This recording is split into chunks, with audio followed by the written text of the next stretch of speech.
Konuğumuz araştırmacı yazar Bekir Atacan Beyefendi. Hoş geldiniz. Hoş bulduk efendim. Cumhurbaşkanı Recep Tayyip Erdoğan bugün kabineyi topladı. Kabine toplantısı sonrası bir açıklama yaptı. Açıklamanın en önemli gündem maddelerinden bir tanesi büyük bir yekûnu, hatta Gazze ve Filistin'de yaşananlar, Lübnan'da yaşananlardı. Bununla alakalı önemli mesajları vardı. Evet. Adalet arayışı orada sürecek Türkiye'nin, dedi Cumhurbaşkanı Erdoğan. Cumhurbaşkanı her bulunduğu ortamda, yurt içinde ve yurt dışında, ilk gündem maddesi olarak Gazze'yi konuşuyor, Filistin'i konuşuyor, Lübnan'ı konuşuyor ve İsrail'in soykırımını konuşuyor aslına bakarsanız. Ve geçtiğimiz günlerde Uluslararası Ceza Mahkemesi'nin bir kararı çok önemliydi. Cumhurbaşkanı Erdoğan da bugünkü kabine toplantısında çok önemli bir adım olduğunu ifade etti bu tutuklama kararının. Elbette ki tartışmalar, tutuklama kararı verildi fakat Avrupa Birliği ülkelerinden bir kısmı bu karara uymayacaklarını ifade ediyor ya da ima ediyorlar. Bununla alakalı Genel Sekreter de bu gülünç olur şeklinde bir açıklama yapmıştı. Hakikaten de gülünç olur böyle bir şey yaşanırsa, ama böyle bir şey yaşanır mı diye bile sormak gelmiyor insanın içinden. Böyle bir şey yaşanacak diyesi geliyor insanın. Umarız yaşanmaz, ama bir tarafta bir yılı aşkın bir süredir soykırımı bütün dünyanın gözüne soka soka gerçekleştiren, orada insanların adeta kanını emen bir vampirler sürüsü var. Evet. Bu bir yıllık bir süreç değil. Bazen bize kızanlar da oluyor. Sürekli 7 Ekim işaret edip bir yıldır deyip duruyorsunuz, ama bu yılları sari bir süreç. 70 yıldır, 80 yıldır devam eden 100 yıla yaklaştı neredeyse. Elbette ki öyle, fakat son bir yıldır inanılmaz bir soykırım var. O yüzden aslında vurgulanıyor. Aslında medyaya bu denli yansımasının da bir milat kabul edilmesi gerekebilir bundan 5-10 yıl sonra geri dönüp baktığımızda. Çünkü doğru. Hiçbir şekilde psikolojik üstünlüğü yoktu Müslümanların bu konuda. Orada bir zulüm var deyip de inandıramıyordu Müslümanlar, ama 7 Ekim'den sonra hiç değilse dünyada vicdanı olan insanlar buna kani oldular diyebiliriz. Biraz Orta Doğu'yu konuşacağız. Filistin, Gazze, Lübnan ağırlıklı konuşacağız. Önce Netanyahu kararından başlayalım. Hem siyasi, politik bir süreç, hem de acaba yaptıklarını çekecek mi, cezasını bulacak mı falan diye de herkes düşünüyor bir yerde. Ne düşünüyorsunuz? Karar nasıl bir karar? Uygulanabilir mi? Buna nasıl bir mukabelede bulunacak İsrail ve Netanyahu? Şimdi efendim, eğer bu kararı önce bir mukayese etmemiz gerekiyor. Önceki kararlarla. Neye göre? Uluslararası Cinayet Mahkemeleri daha önce Sudan Başkanı Beşir'e de bir karar. Ama bu karar böyle 2 hafta, 3 hafta içinde karara bağlanıp, hatta tutuklama kararını bilene bütün dünyaya, bakın bütün dünyaya yaydılar ve dediler ki kendi ülkesinden çıktığı anda sınırları dışına hemen yakalanacak. Hadi onu bir tarafa bıraktık. O günkü şartlar, dedik ki efendim durumlar farklıydı, konjonktür farklıydı. Arkasından 3 hafta içinde Putin'e aynı uygulama. Bir mahkeme kararı 3-4 hafta içinde verildi ve hatta bildiğiniz gibi şimdiye kadar Putin bir defa daha sadece çıkabildi. O da Kuzey Kore'ye gidebildi. Oradan da garanti aldığı için, yani teslim etmeyeceğine dair. Ama Afrika'daki toplantılara ve dünyanın birçok, hatta G20'ye ve birçok yere gidemedi bir dönem. Niye? Çünkü tutuklanacak diye. Ve sadece tutuklanmak değil, bütün Batı Avrupa ve Amerika ne dedi? Biz yakalayıp yargılayacağız onu. Yakalayacağız dedi açık açık. Hepsi bizden, ama tek ağızda. Zaman geçti. Bir yıldan beri sizin de söyleyin. Biz son bir yıl diyelim ona, daha iyi olur. Son bir yılda yaptığı artık insanların değil, hiç kabul edilecek bir tarafı olmayan bir katliamın 6 ay gecikmeli de olsa bir karar aldı. Değil mi efendim? 6 ay gecikti. Diğerlerinde 3-4 haftayla işi bitiren kararlar 6 ay sürdü. Buna da dedik, en azından kararın çıkması bizi sevindirdi. Özellikle adalet isteyenler için. Bizim başta Cumhurbaşkanı ve Türkiye halkı diyelim buna. Ama ne yazık ki sizin de demin bahsettiğiniz gibi birçok Avrupa ülkesi kendini insan hakları, demokrasi, hürriyet, özgürlük, bütün insani değerleri, adaleti hepsini ön plana Koyanlar. koyduğunu koyan değil, iddia eden ve ara ara Türkiye'ye ve birçok ülkeye sataşıp burada da demokrasi yoktur, burada da insan hakları yoktur diye kendilerini sanki sadece kendileri bu işi yapıyormuş gibi. Ama ne yazık ki ne kadar kötü bir örnek oldukları bütün dünya toplumları, bütün dünya insanlığı bunların kim olduğunu anladı. Belki bizler için, Türkiye için, Türk halkı için çok iyi de oldu diyebiliriz bu aşamada. Yani onları gerçek yüzleriyle tanımamız açısından demek istiyorum tabii ki. Evet. Neden? Çünkü şimdiye kadar onların gizli, görünmeyen yüzünü göstermiş oldular şimdi. Daha önce göremiyorduk, anlayamıyorduk veya sanıyorduk ki gerçekten bunlar göstermelik de olsa insan haklarından, adaletten, demokrasiden, özgürlükten bahsederken onun gerçek taraftar olduklarını veya gerçek uygulayıcısı olduklarını, ama Netanyahu ortaya çıkınca hepsini bunların açıkladı. Yani tabii Allah'ın bir lütfudur. Onu da kabul etmek lazım. Dünyaya bakın bunlar asıl katil bunlar. Bunlar zaten zalim. Sadece Netanyahu değil. Çünkü Netanyahu tek başına bir şey yapamaz. Silahı, parayı, yardımı kim veriyor? Batı Avrupa, başta Amerika, Almanya, Fransa, İngiltere, Hollanda, Belçika, Norveç, bunlar hepsi veriyor. Ve hepsi de ne yazık ki insan haklarından bahsediyor hepsi de. Evet. Peki neredeler o zaman? Ne yapıyorlar? O da yetmiyormuş gibi daha güzel bir yüzlerini daha açıkladı. Son açıklamaları kendi kendilerine açıkladılar. Daha doğrusu diyelim gizledikleri birçok özelliklerini ortaya koydular. 6 ay sonra gecikmeli olmasına rağmen bu kararları uygulayıp uygulamamakta, tutuklayıp tutuklamamakta kararsızlar hatta. Aslında bu kararsızlığın temelinde yatan şey biraz da kraldan çok kralcılık yapmaya çalışmalarından ileri geliyor diyebilir miyiz? Zira bundan önceki işte İsrail'in kurulduğu günden bugüne kadar Amerika'nın söylemi Orta Doğu'daki İsrail'in varlığı demek, Amerika'nın ulusal güvenliğinin sağlanıyor olması demek. Bu cümleyi her Amerikan başkanı kuruyor. Yani İsrail Amerika için ulusal güvenlik meselesi diyor. Hepsi söylüyor bunu. Dolayısıyla Avrupa ülkeleri de, Amerika'nın yanında bulunan ülkeler de, hatta çok komiktir, Birleşmiş Milletler'de Filistin lehine birkaç karar alınacağı zaman işte Amerika veto etti birkaç tanesini. İşte birçok ülke hayır oyu verdi olumsuz bir şeye diyelim ki.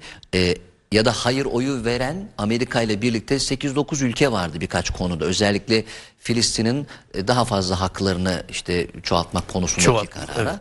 Evet. Hiç ismini duymadığım ülkeler vardı. Evet. Onların galiba hala bir şey, Amerika'dan bir beklentisi, bir muradı var, bir ereği var ki herhalde Amerika diyorsa doğrudur en azından. Evet. diye düşündüler. Avrupa'da da Amerika yanlısı tavır almak herhalde bir gelenek idi. Fakat halklar bunun böyle olmadığını aslında yöneticilerine gösterdiler geçtiğimiz bir yıl içerisinde. Bundan sonra acaba ne olur? Bu tavır devam eder. Şimdi şöyle bir aslında bir gerçek var. Yani siz güzel açıkladınız da ama şöyle bir gerçek de var. Yani Avrupa, Amerika biliyorsunuz 1. ve 2. Dünya Savaşı'ndan sonra dünyayı sömürmeye başladılar. Ve dünyadaki bütün halklara zulüm yaptılar. İşte Afrika'dan tutun da Uzak Doğu'dan özellikle Müslüman ülkelerinde had safhaya ulaştı. Şimdi Netanyahu tutuklandığını kabul edelim ve yargılandığını kabul edelim. Her ne kadar zor olsa da. Şimdi ne yapacak? Kapıyı aralayacak. Neye?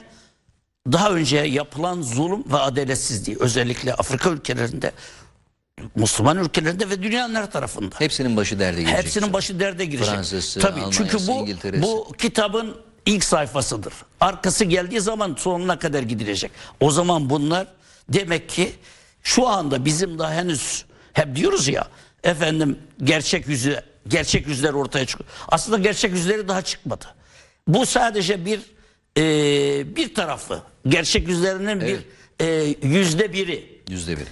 Önümüzdeki senelerde bunlar daha netleşecek. Evet. Daha açığa çıkacak ve o zaman bizi biliyorsunuz şimdiki Biden yani Amerika'nın başkanı Bırakın bizi, Osmanlı zamanında yapılan bir tehciri bilene katliam diyor, Ermeni katliamı. Evet. Utanmadan bunu söyledi ve bütün kamuoyuna da deklare etti. Kendi ülkesinde ve dünyaya. Ondan sonra yaptıklarına bakın ya. Şu anda dünyada dediğiniz zaman efendim acaba Osmanlı mı, Türkler mi bu tehcirden dolayı katil olarak niteledikleriniz Soykırım. katil midir, yoksa siz mi katilsiniz şu anda?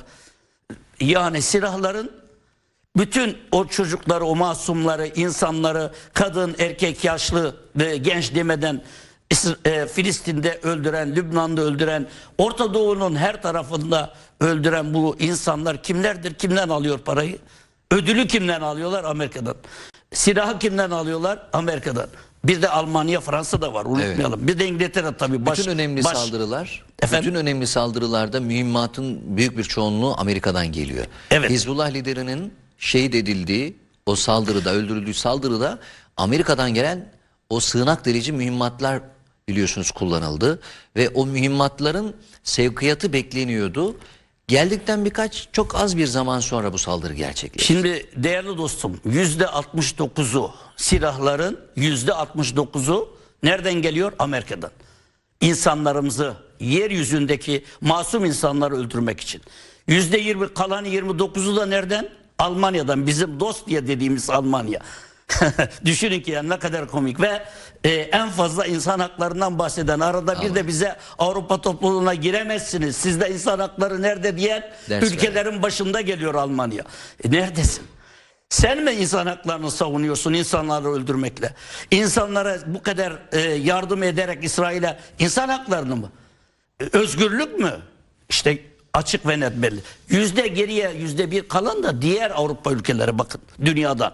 Yani ne acı ki başta Amerika ve Almanya olmak üzere bütün şu anda ölümlerin, katliamların %99'u bu iki ülke sorumlu bir defa. Bu ülkenin bütçesinden, insanların parasından, yiyeceğinden, içeceğinden kısılarak kime veriliyor? İsrail'e.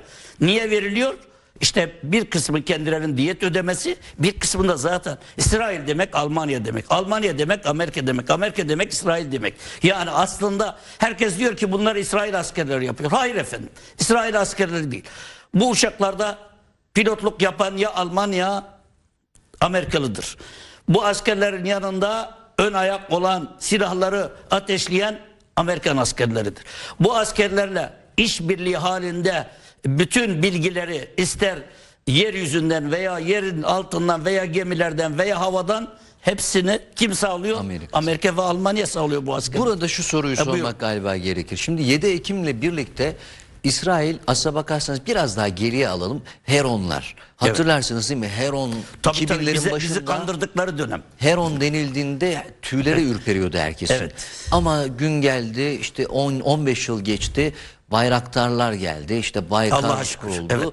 Evet. O Heronlar duyulmuyor artık çok fazla. Çünkü Heronlar daha düşük kalitede, yani onu kabul etmek lazım. Öyle daha ağır, daha sadece ağır değil. Yani şu anda bizim değil, bayraktarlar hele 3 dediğimiz zaman son teknoloji, bunların yaptığını ne Heronlar ne başkaları yapabiliyor. Allah'a şükür dünyanın %65'i, bakın dünyada %65'i dronların veya bizim İHA, SİHA'ların dünyada %65 pazarı Türkiye'nin elinde. Ne kadar güzel bir nimet. Allah'ın büyük bir lütfudur. Yani bunu kabul edelim. Evet, daha da önemlisi Trump'ın Cumhurbaşkanlığına veya başkanlığa seçilmesinde ön ayak olan zengin iş adamlarından birisi Elon Musk ne dedi? Dün bir mesaj atmıştı. Bu affedersiniz ahmaklar diyor ki hala F-35'te uğraşıyorlar ama unutuyorlar ki aslında gelecek İHA SİHA'yla olacak artık. Yani biz bazen diyoruz ki iyi ki çıkmışız. İyi ki çıkartmışlar.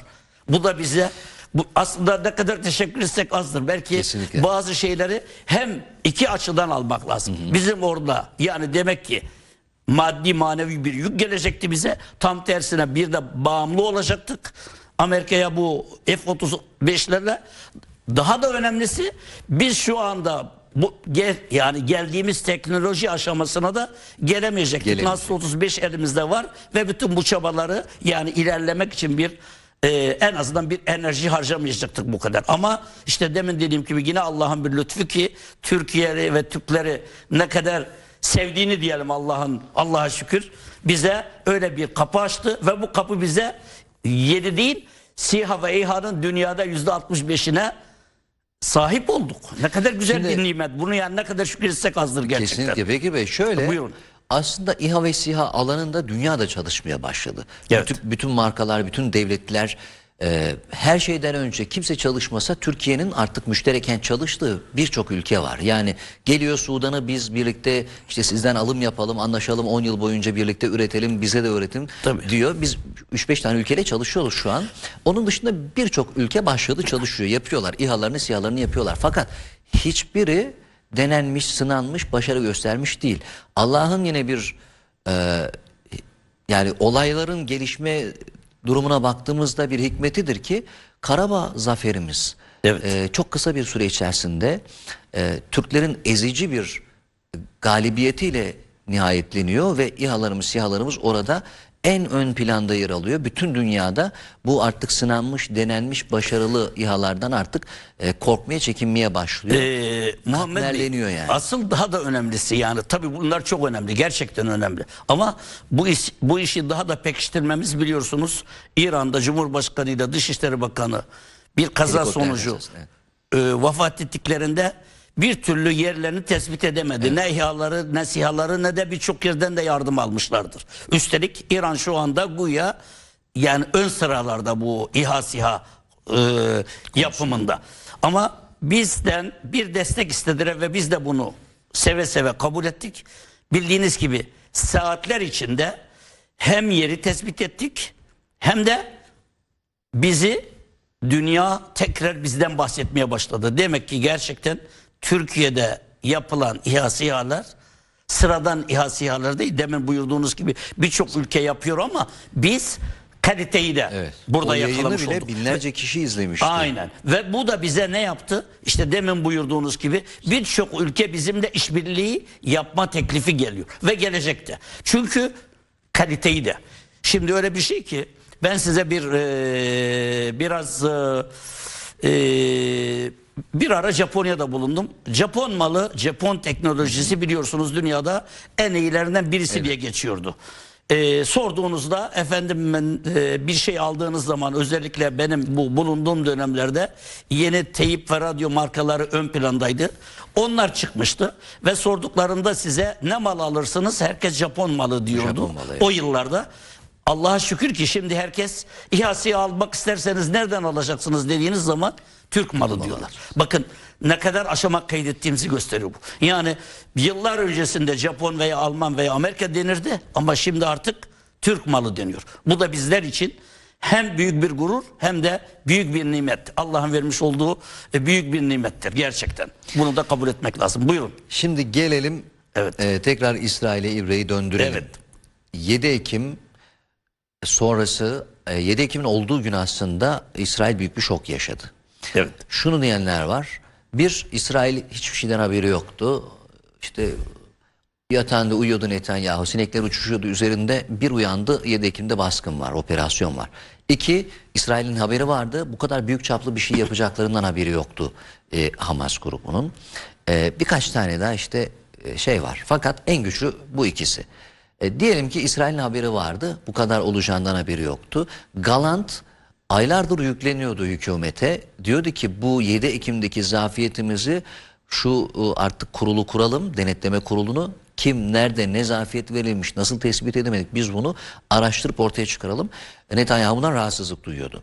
İki, askere alma konusunda Netanyahu'yla yine anlaşamıyordu. Esirler konusunda anlaşamıyordu. Nihayetinde de biliyorsunuz artık görevinden alındı Galant. Şöyle deniyor, 7 Ekim İsrail'le ilgili mitlerin kırılma noktası oldu. Artık o kadar yenilmez, o kadar devrilmez, o kadar güçlü bir devlet algısı kalmadı. Bir ikincisi, şu an geldiğimiz noktada şunu diyenler var.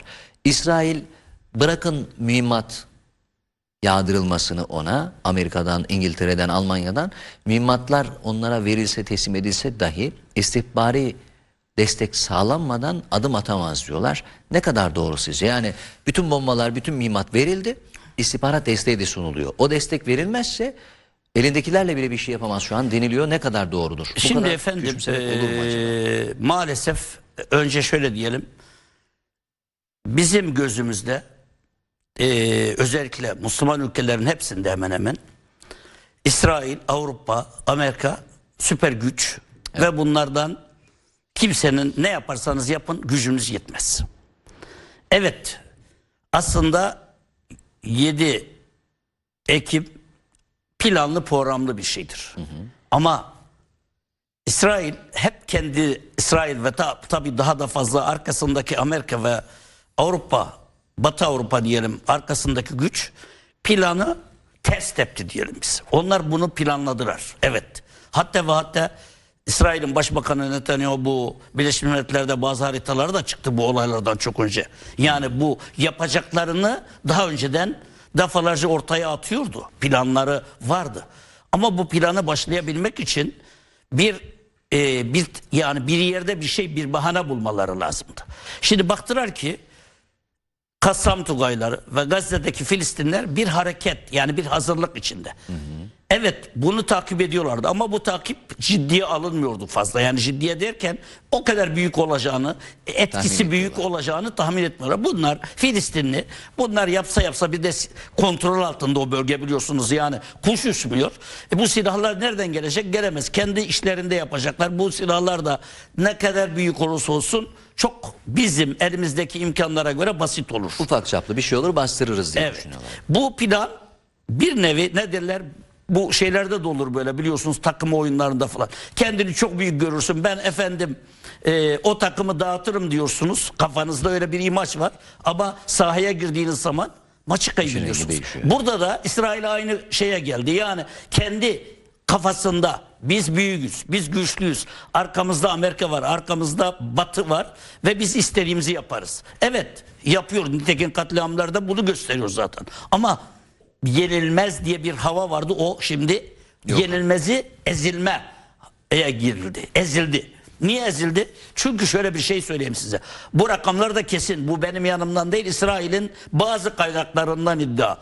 10.000 İsrailli asker şu anda kayıp. Ölmüş mü ne olmuş belirsiz. Ama büyük ihtimalle ölüdür.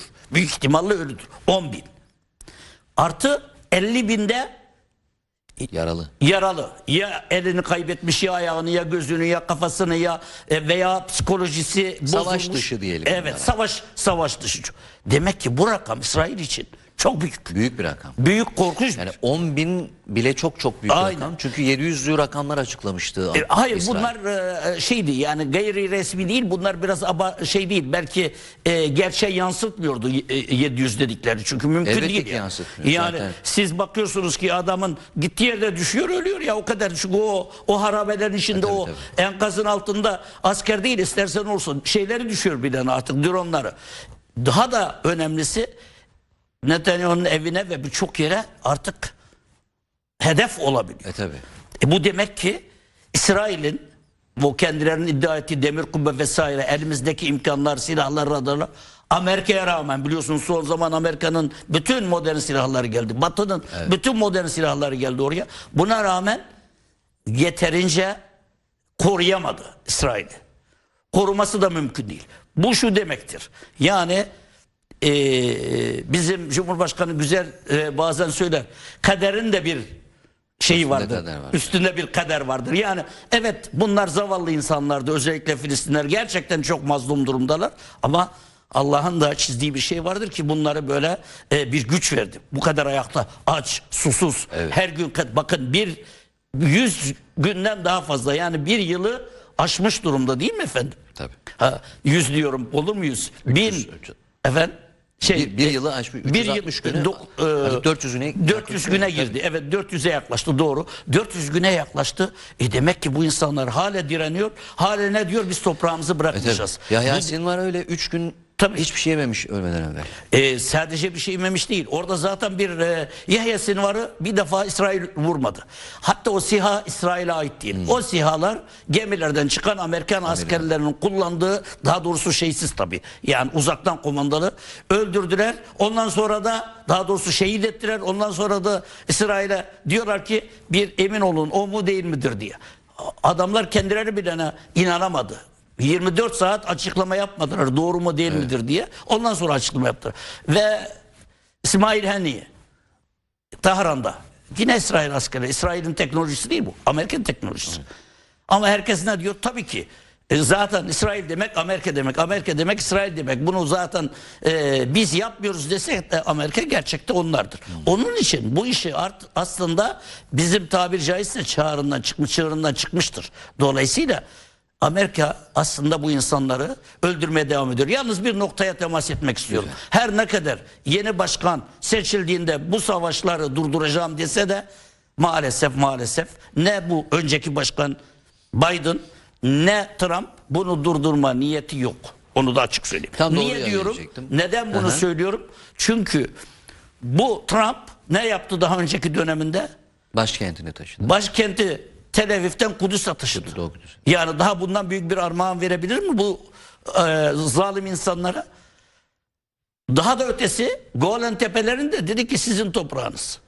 Peki şimdi biliyorsunuz Trump'ın belirlediği insanların çoğu Şahin'den daha Şahin. Yani Trump onları yanında halt etmiş. Evet. İsrail yanlısı değil. İsrail'in de kendisidir. İsrail yanlısı demek yanlış olur bunlar artık. Ve dolayısıyla yani önümüzdeki günlerde maalesef özellikle Filistin, Gazze çok acı çekecek. Onun için biz Türkiye olarak, Müslüman ülkeler olarak ne yapıp ne yapamayanlarında olmamız lazım. Eğer onları savunamayacaksak, onlara yardım edemeyeceksek vay halimize. Evet şimdi iddia şu, Lübnan'da bir ateşkes olacak. Ama bu geçicidir maalesef. Neden olacak? Çünkü zaten İsrail hepsine gücü yetmiyor, bir de kayıp ediyor. Kayıp üstüne kayıp veriyor. Orada bir masaya oturacak. Nedir? İstekleri var. Nedir istekleri? Açık ve net belli. Herkesin iddia ettiği gibi efendim oradaki sistemi değiştirecek değil. Zaten bu sistemi kendileri değişecek. Sistemi değiştirmeye acizdir. Amerika'da, Batı'da, İsrail'de. Yarın da göreceksiniz. Ama maalesef diyorum tekrar, bizler kaybederek ayakta duruyoruz. Biz kendimizden özveride bulunarak özellikle çocuklarımızı, kadınlarımızı, yaşlılarımızı, insanlarımızı kaybederek devam edebiliyoruz. Onlar sonuç itibariyle çünkü bütün modern silahlar ve ellerindeki teknolojiyle bizleri toplu şekilde mezara gömüyor.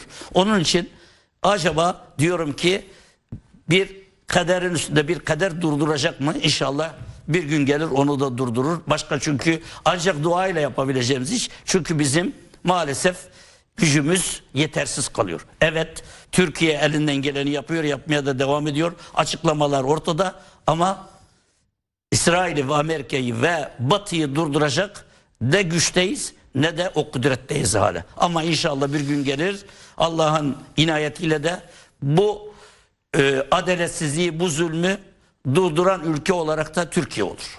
İnşallah. Nice azlar, nice çoklara galip gelmiştir. İnşallah. Tarihte de hep böyle olmuştur. Tabii.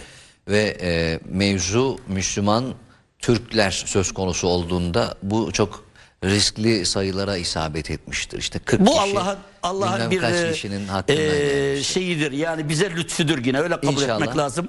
Çünkü bazı şeyleri veriyor ki size bunu hak etmişsek ne mutlu bize. İnşallah tekrar o günleri görürüz. İnşallah. Şimdi Lübnan mevzunu biraz derinleştirelim isterim. Evet. Biraz da o şeyi ateşkes sürecinde belki ilerleyen süreçte konuşuruz ama şimdi İsrail Lübnan'a girdi. Evet. Orada da artık Gazze'de başlayan soykırım oraya taşındı, bir noktada devam ediyor. Karadan ilerlemeye başlamıştı. Bir zaman duymuştuk.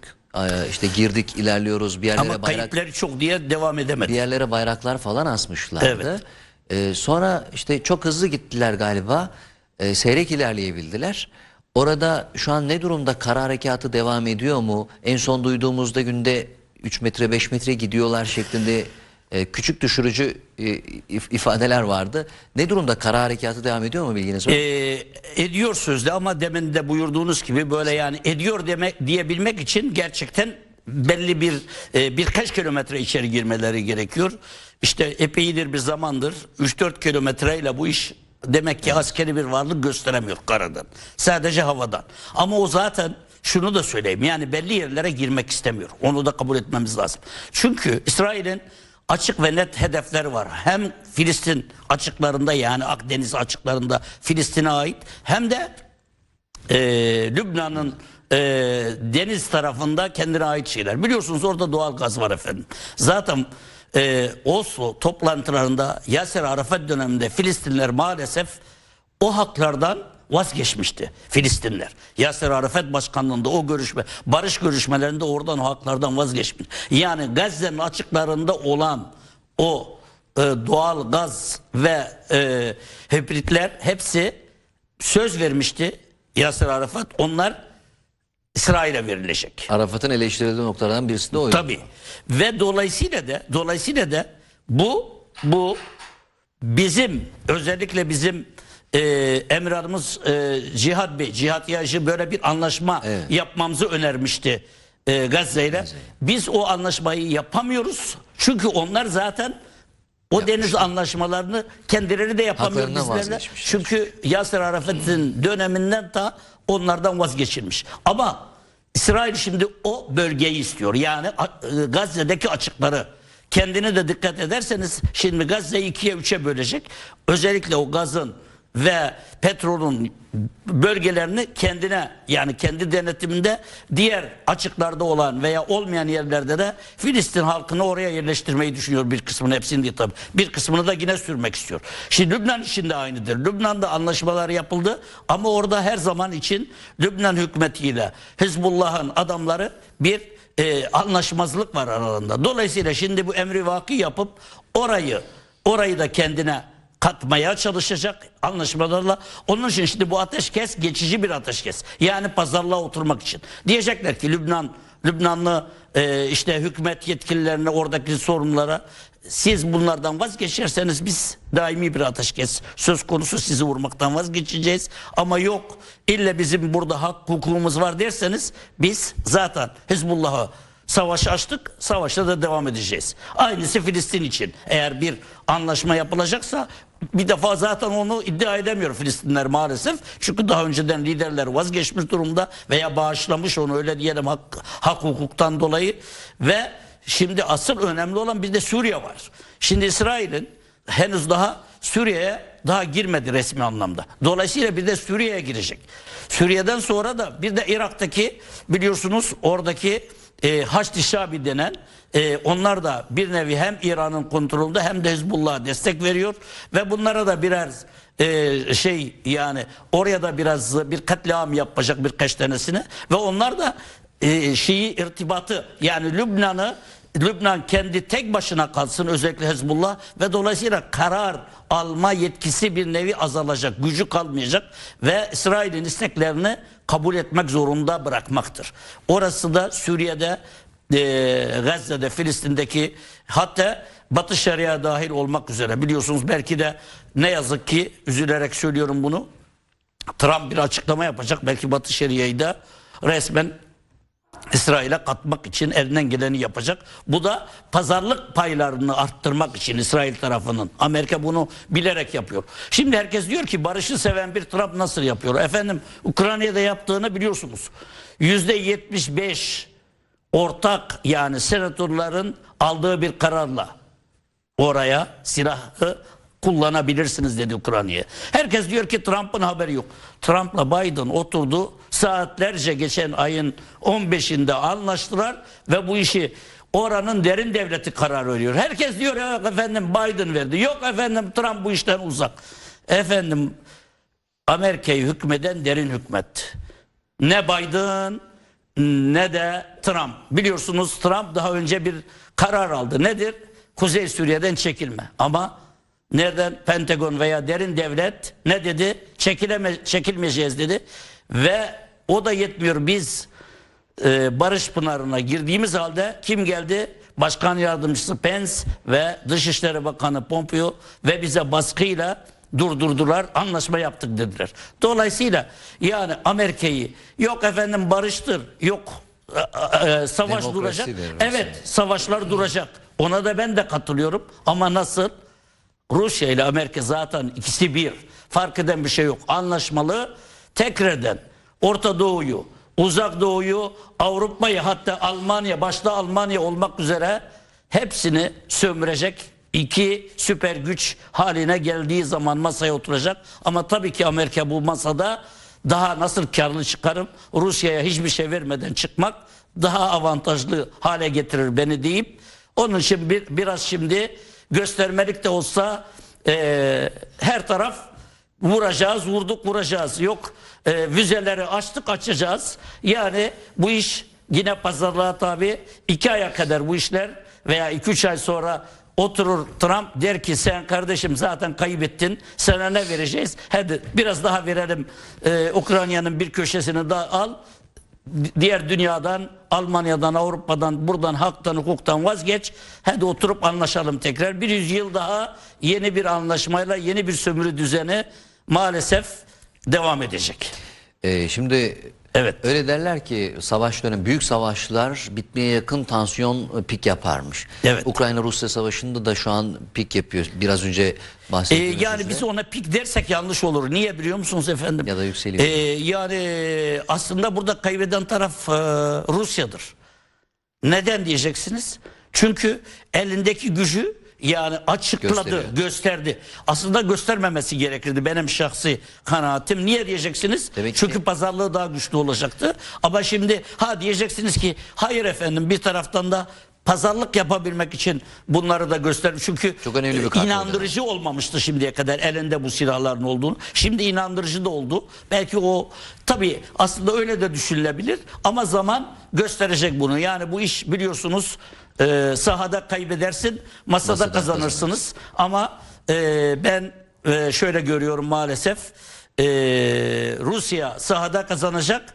Ama masada büyük kayıplara uğrayacak diye düşünüyorum. Yani dönüp dolaşacak, Amerika yine istediğini alacak maalesef, ne yazık ki. Şuna katılır mısınız? Buyurun. Bir düşünce ki şöyle, Amerika Avrupa'yı hizaya getirmek için Ukrayna'yı feda etti. İşte demin onu söyledik, sömürecek derken onu kastediyoruz. Yani sonunuz Ukrayna gibi olur.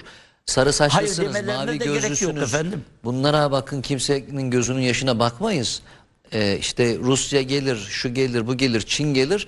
Gözünüzün yaşına bakmaz. Ayağınızı denk alın mı diyor acaba Amerika? Yani ona da demesine gerek yok. Zaten şu anda Almanya en büyük kaybedenlerin içinde Almanya oldu. Yani bir araba fabrikası kapattı. Bugünden itibaren de diğer bir demir ve metal işleriyle ilgili Almanya'nın en büyük firmalarından birisi, o da kapatılacak. Yani işçi çıkartıyor. Niye? Çünkü ekonomisi çöküyor. Niye çöküyor? Çünkü doğalgazı daha önce ucuza alıyorlardı. Bırakın ucuza, artık neredeyse kesme noktasına geldi. Yani parasından da bulamıyorlar. Bu demek ki Avrupa'yı ekonomik olarak çökertecek. Bu çökertme direkt Amerika'nın kucağına oturmak demektir. Yani argo tabirle Amerika ne isterse onu yapacak. Zaten onlar da şu anda kabul etmiş durumdalar. Onu da söyleyeyim. Açıklamaları okuduysanız veya duyduklarımızı eğer doğruysa, zaten Amerika istediğini yaptırıyor. Yani Ukrayna'ya verin diyor, veriyor. Çekilin diyor, çekiliyor. Yani demek ki Amerika'nın şu anda daha masaya oturmadan istediğini almış durumda. Oturduktan sonra Allah bilir daha neler alacak. Almanya zaten şu an epey zor durumda gördüğümüz kadarıyla. Almanya'da bir... Tabii en fazla Almanya bu işi de. Çünkü en fazla faydalanan Rusya'dan, özellikle doğal gazından Almanlardı şimdiye kadar. Tabii. Mesela Fransa'nın ve İngiltere'nin onların şeyleri vardı biliyorsunuz, termik santralları vesaire, yani ama Almanlar hep onları kapatmıştı ve doğal gaza tamamen geçmişlerdi. Dolayısıyla en büyük kayıp şu anda Almanlarda görünüyor. Bir de sanayide geliştiği için, yani o doğal gazı sanayide de kullanıyordu. O da onu bayağı etkiledi. Özellikle Çin'le ve birçok ülkeyle artık rekabet değil, onunla aynı ortamda bile ne çalışması mümkün değil. Yani ne üretebilir ne pazarlayabilir. O kalite ne kadar yüksek olsa da, çünkü biraz maliyet yükseldi. Evet. Maalesef. Bir hükümet krizi de var orada şimdi. Merkel'den sonra bir türlü düzen tutmadı orası. Tutmaz da artık. Yani çöküşe Allah'ın izniyle devam edecek. Yani İnşallah. Merkel şöyle bir açıklama yapmış geçen günlerde. Erkekler işte her şeyi şahsi algılarlar diye bir dergiye bir röportaj vermiş. İşte koalisyon hükümeti artık işte 3 isim var. Evet. Hepsi erkek. Merkel çok özdeşleşmişti, çok otoriterdi. Dünyada Şimdi çok efendim prestiji Merkel vardı. biliyorsunuz Doğu Avrupa kökenlidir ve Dominant bir- şeyi iyi tanıyordu. Yani Putin ve Rusya'yı iyi tanıyan birisiydi. O ortamda yetişmiş birisiydi. Kişisel Yani ilişkileri de çok iyi. doğumu ve gençliği hep o Doğu Avrupa'da geçtiği için, Doğu Berlin'de daha doğrusu, ve onlarla iç içeydi. Herkes sen babası biliyorsunuz, yani o ortamdan gelme, özellikle politik ortamdan gelme. Yani Rusya'yı çok iyi bilen birisiydi ve dolayısıyla da nasıl bir davranacağını iyi bildiği için onun için kazançlıydı diyebiliriz. Gerçekten iyi idare etti. İkili ilişkileri de iyiydi. değil mi Tabii efendim? ikili ilişkiler değil Erdoğan'la yani. da Aynen. ilişkisi Yani alttan almasını yeri geldiği zaman biliyordu. Şimdi bunlar erkek derken aslında tabii konuyu farklı yere çekiyor. Hiç yani başkası da olsa, kadın da olsa kaybederdi Almanya, çünkü yapılacak bir şey yok. Yani şeyin başı şu anda, akbaşı Amerika'dır. Almanya'nın hiçbir fonksiyonu yok orada. Kadın da olsa erkek de olsa, yani Doğru şu anda söylüyorsun. başta Merkel de olsa bir şey yapamazdı bu durumda. Ancak evet demek zorundaydı. Çünkü şu anda süper güç, büyük güç Amerika'dır. O ne diyorsa o oluyor. Maalesef yani. Şu an Almanya için de pek iyi bir Evet, durum yok. bir şey değil. Ama ne yazık ki bizim oradaki Türk vatandaşların, özellikle orada çalışanların maalesef bundan etkilenecekler. Yani onu da Öyle söyleyelim. mi? Çünkü tabii yani bu yani işçilerin İşsizlik çıkılması, tabii çünkü işçi dediğiniz Türk zaman düşmanlığını artırır mı bu? Peki, Efendim? ülke içerisindeki ekonomik daralma Türk düşmanlığına neden olur tabii. Çünkü kendileri her ne kadar karışık çıkartacaklar, yani bütün Almanlardan ve diğer yabancılardan da, bir de en fazla yani Türkler etkilenir bu işten, ben öyle düşünüyorum. Çünkü 4-5 milyon Türk var orada. Var. Bunlar da maalesef bu işten çok etkilenirler diye düşünüyorum. Trump dönemi Türkiye ilişkileri nasıl olur? Sona doğru biraz da onu konuşsak. Trump şimdi biraz evvel Gazze, Filistin, İsrail Evet. konuştuk oraları, ama o atadığı isimler şahinlerden daha şahin dediniz. Doğrudur. El hak doğrudur. Türkiye açısından da hepsi çok Hepsi Türkiye düşmanı gibi. Evet, Fark yani. eden bir şey yok. Türkiye alerjisi Yalnız olan şöyle insan. bir şey söyleyeyim. Bakın yani şimdi bir gerçek var. Amerika'yı iyi tanımak lazım. Ben Amerika'da da bulundum epey. Amerika'nın şu özelliği var. Orası derin devlet. Yani sizin burada iddia edildiği gibi dışişleri veya ne adı milli güvenlik sorumlusu veya ne bileyim ben istihbaratın başı veya Onların bir savunma önemi yok bakın. mu diyorsun? Kesinlikle onlar sadece o masanın etrafında figürandır. Evet, Trump'ı etkileyebilecek kararlarında, ama o kararların asıl sahibi de derin Derinler. devlet. Ya şöyle- Onlar müesses nizam dedikleri müesses Evet, nizam, evet. derin devlet karar verir. Tam burada Demin de bir örnek şunu verdim. sorayım. Dolayısıyla şu anda Trump zaten bizimle ilgili iyi veya kötü bir şey söylemeyecek. Bizi biraz ileriki bir döneme atacak. Kendisini ilgilendiren özellikle şu anda şeyler var. Yani mülteciler. Meksika'dan gelen önce o konulara değinecek. Oradaki pahalılığa değinecek. Harris'ın çözemediği bir sorundu Aynen. bu. Dolayısıyla bizim Kuzey Suriye'den veya Türkiye ile ilişkileri belki 1-2 yıl sonra ele alacak daha net bir şekilde. Ama o zamana kadar da kalırsa, eğer böyle inatlık yapacaksa, eski dönemi gibi ben yaparım ben ederim diye böyle çıkışlar yapacaksa, bilin ki Hevesini almıştır. almıştır, ama buna rağmen böyle göstermeliği sevecektir. Böyle ben de varım dediği sürece 2 yılı değil belki 1 yılı bilene getiremez. Yani arkası gelmez. Ya adam ya kendisi intihar eder veya adamı Suikast. intihar ettirirler, öyle diyelim. Yani bir şekilde Yani şimdi- öldürürler yani, veya yok ederler. Şöyle- ya içeride ya dışarıda, dışarıda. fark eden bir şey yok. Evet. İlk dönemi çok zengin bir adam, Amerika başkanı oldu. Evet. Bunun vermiş olduğu Bunu yaşamak istiyor. Heyecanlı vesaire, başkan oldu falan. Hatırlar mısınız işte bazı NATO toplantılarında içeri giriyor böyle, omuz vuruyor millete, ben geldim Tabii. ağasıyım buranın her yeri. Evet. Şimdi biraz aradan 5 sene geçti, 4-5 sene geçti. Yaşı da ilerledi biraz. Herkes şey diyor, yani ilk dönemin tecrübesi, yaşı ilerlemesi, biraz daha siyaseti okumuştur.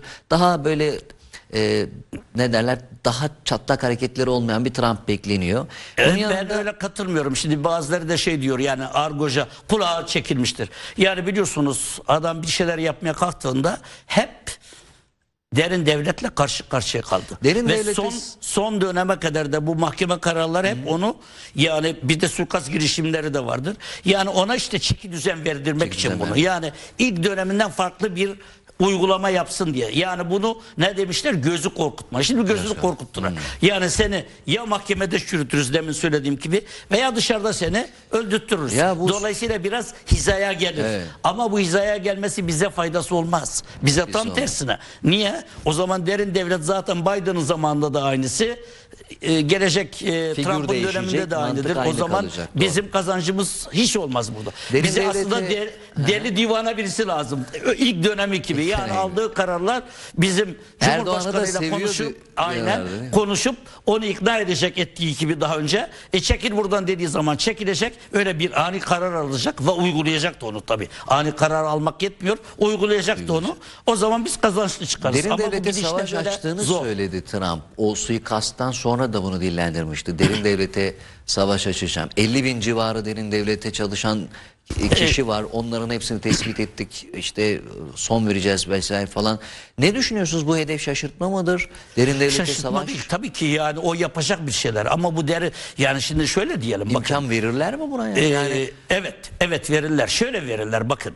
Şimdi Trump'a yani oturup anlaşacaklar. Sen bizim belli uygulamalar yerine getir. Yani bir daire çizecekler. Sen bu dairede istediğin şekilde oyna, ama biz de sana senin vermiş olduğun sözleri bir kısmını, işte etrafta dolaşanları, ne derler, göze batanları da biz kaldıralım yani. Niye? Şey görünsün diye, yani muktedir görünsün diye biraz. Yani göstermelik bir şey yapılacak elbette. Yani çünkü bu adam bu kadar söz verdi. Halk bunu denetleyecek ister istemez. Yani sen işletmecisin, biz de sahibiyiz mi diyecek. Aynen. Trump buna sizce nasıl yaklaşır? Kabul etmek zorunda. İş adamı bu adam. İş adamı Tamam, değil ben sadece. işletmeciyim Yani der. adam ikinci dönemi biraz daha sakin. Yani en azından 4 yılı bir hakkıyla geçireyim diyecek. Ha tabii Trump'ın yani amaçları tarihe geçmek, bir şeyler yapabilmek. Özellikle de dışarıdan ziyade Amerika'nın içinde. Ekonomiyi biraz düzeltip onlara bir şeyler, vaatlerinin bir kısmını yerine getirmek. Yoksa Türkiye'yi memnun etmek veya Suudi Arabistan'ı memnun etmek veya diğer ülkeleri memnun etmek peşinde değil yani. Değil. Önce kendi içeride halkını memnun etmeye çalışacak. Peki şimdi kapatıyoruz, son saniyelerimiz hatta. Elon Musk'ı da sorayım biraz. Şimdi Buyurun. Mark Zuckerberg'le çok böyle ipler gerilmişti. Seçim sonrası seçimi manipüle ettiği için çok yüklenmişti. Aynen. İşte sonunu getireceğim vesaire, bir sürü tehditler olmuştu. Evet. Ama özür bu sefer diledi. de yanına Mark mı? Tabii Trump. Mark özür diledi. Yani bu yaptıklarının bir nevi geri aldı yani, öyle diyelim. Bu Daha sefer de henüz göreve gelmeden, hem de Elon Musk göreve Evet, gelmeden evet. yani. Şimdi Evet. Elon Musk'la birlikte de Trump aslında aynı Güç şeyi kazandı. yapmış olmadı mı? Yani Facebook'a Tabii. seçimleri manipüle ettiği için yükleniyordu. Dava mava bir şeyler söylüyordu ama bu sefer yanına Amerika'nın ve dünyanın en güçlü sosyal medya patronunu aldı. Tabii. Şimdi de ona hükümet verimliliği departmanının başına getirdi. Tabii en önemli görevlerden birisi yine. Çok enteresan bir durum. Ama zaten hep destekliyordu Elon Musk Değil onu. mi? Tabii baştan beri, yani ikisi de onun için aldı diye bir iddia İki var. çılgın bir araya geldi denebilir mi buna? Yok, çılgın değil. Niye biliyor musunuz? Elon Musk daha biraz daha otoriter değil, biraz daha anlayışlı, biraz daha Anlayışlı. evet daha belki uslu. de bizim için o kabinenin içinde en iyilerinden birisi bizim mi? için, Türkiye için o olacak. Çünkü ilişkileri, bizim Cumhurbaşkanı ilişkileri çok iyi onunla. Onunla da iyi, Onun evet. da Türkiye'ye böyle bir yani ılıman bir bakışı var. Sıcak demeyelim de ılıman, yani böyle fazla aşırıya gitmiyor. Belki bizler için ilerisi için faydalı olur diye düşünüyorum. Ben öyle temenni ediyorum yani en azından. Ama sonuç itibariyle Elon Musk dediğimiz zaman da böyle şey düşünmemek lazım. Yani tek şahıs değil. Elon Musk orada büyük bir aile. Büyük bir aile ve bütün ailesi de bu ticari işlerde çok popüler. Her yerde varlar. Evet. Yani ama ön plana sivrilen Elon Musk'tır. Dolayısıyla böyle tek bir kişiymiş gibi görünüyor değildir. Yani Değil. en önemli zengin ailelerinden birisidir Elon Musk. Yani Trump'a destek verenlerden başında geliyor.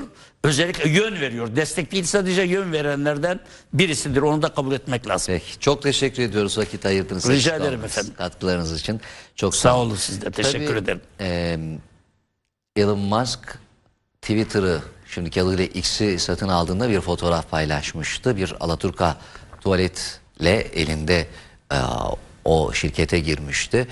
Trump'ın zaferi açıklandıktan sonra da bir montajla, foto montajla Beyaz Saray'da öyle bir fotoğraf paylaştı. Temizliği burada da yapacağız dedi. Nitekim X platformunda da yarı yarıya belki de çalışanları azaltmıştı, çalışan sayısını, verimliliği artırmıştı.